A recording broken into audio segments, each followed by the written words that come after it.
All right, next on the Orlando series lineup, we got the Utah Jazz, who, kind of started this whole pandemic for the NBA.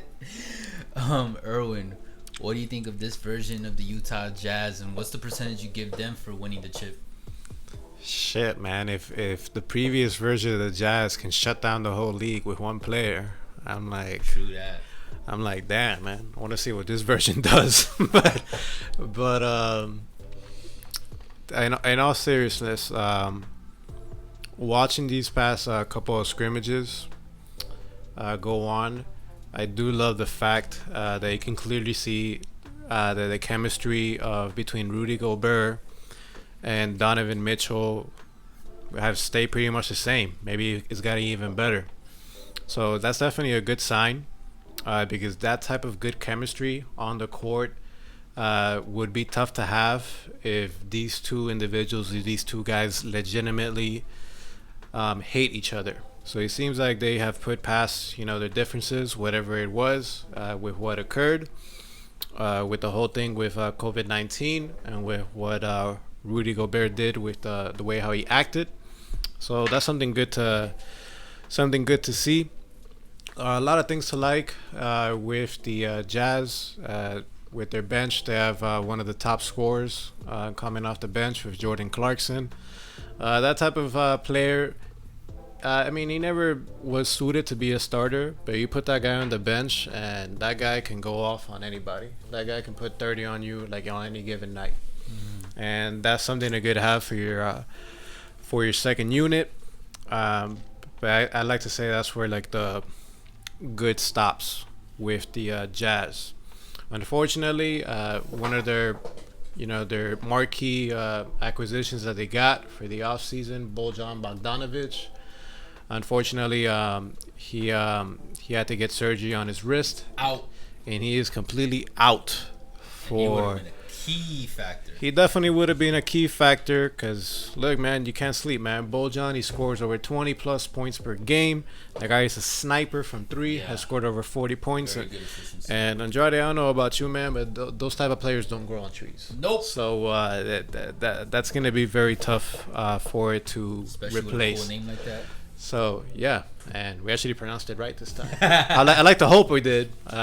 If, yeah, check We're out. getting there. We're getting there. We're Practice makes perfect. Exactly. Practice makes perfect. So that being said, with Bojan being out, the Jazz, I see their floor as getting out of the first round, and I see their ceiling as a second round exit.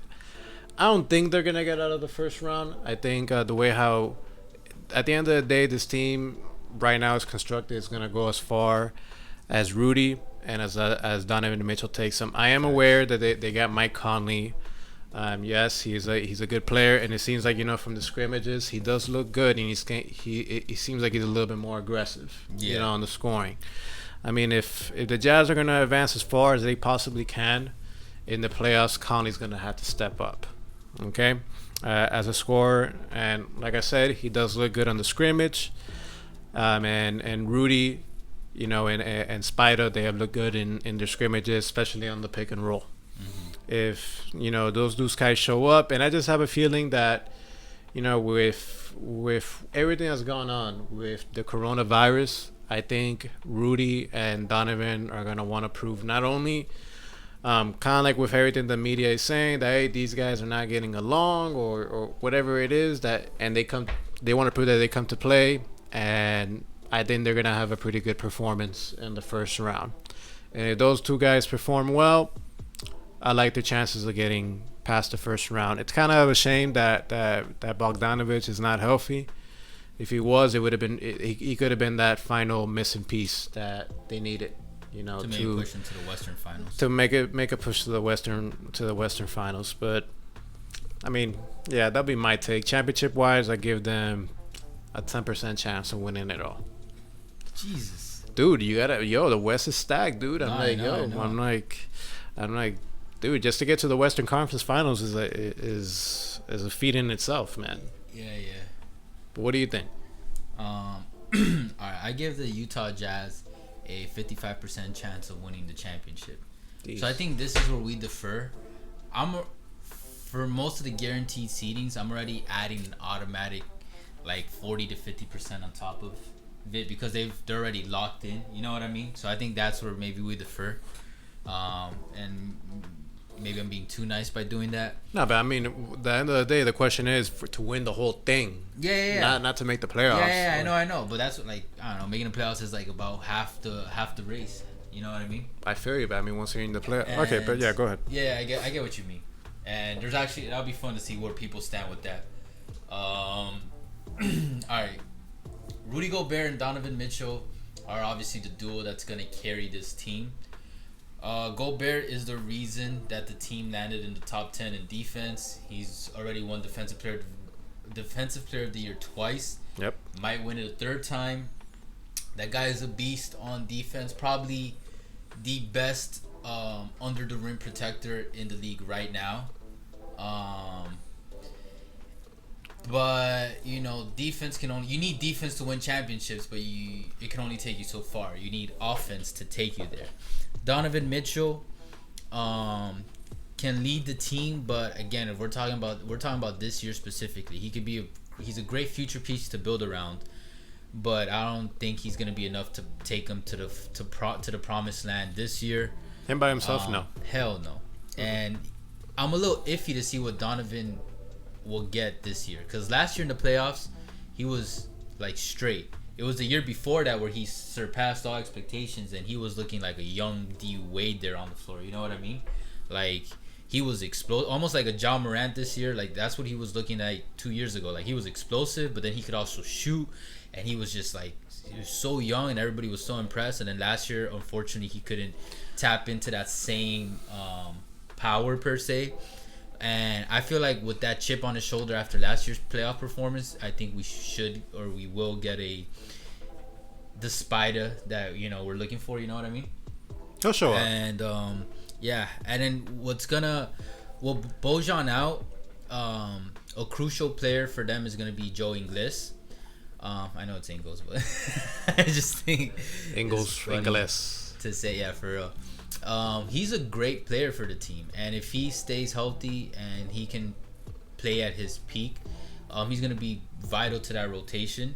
And then, of course, we got Mike Conley. And now Mike Conley has underperformed this season overall in terms of the expectations that we had for him coming into already a team with a good core that was already arguably in championship contention per se. Yeah, they're in that window. So yeah, they're like in the conversation. So it's like you put a piece like Mike Conley, who has excelled overall in his career.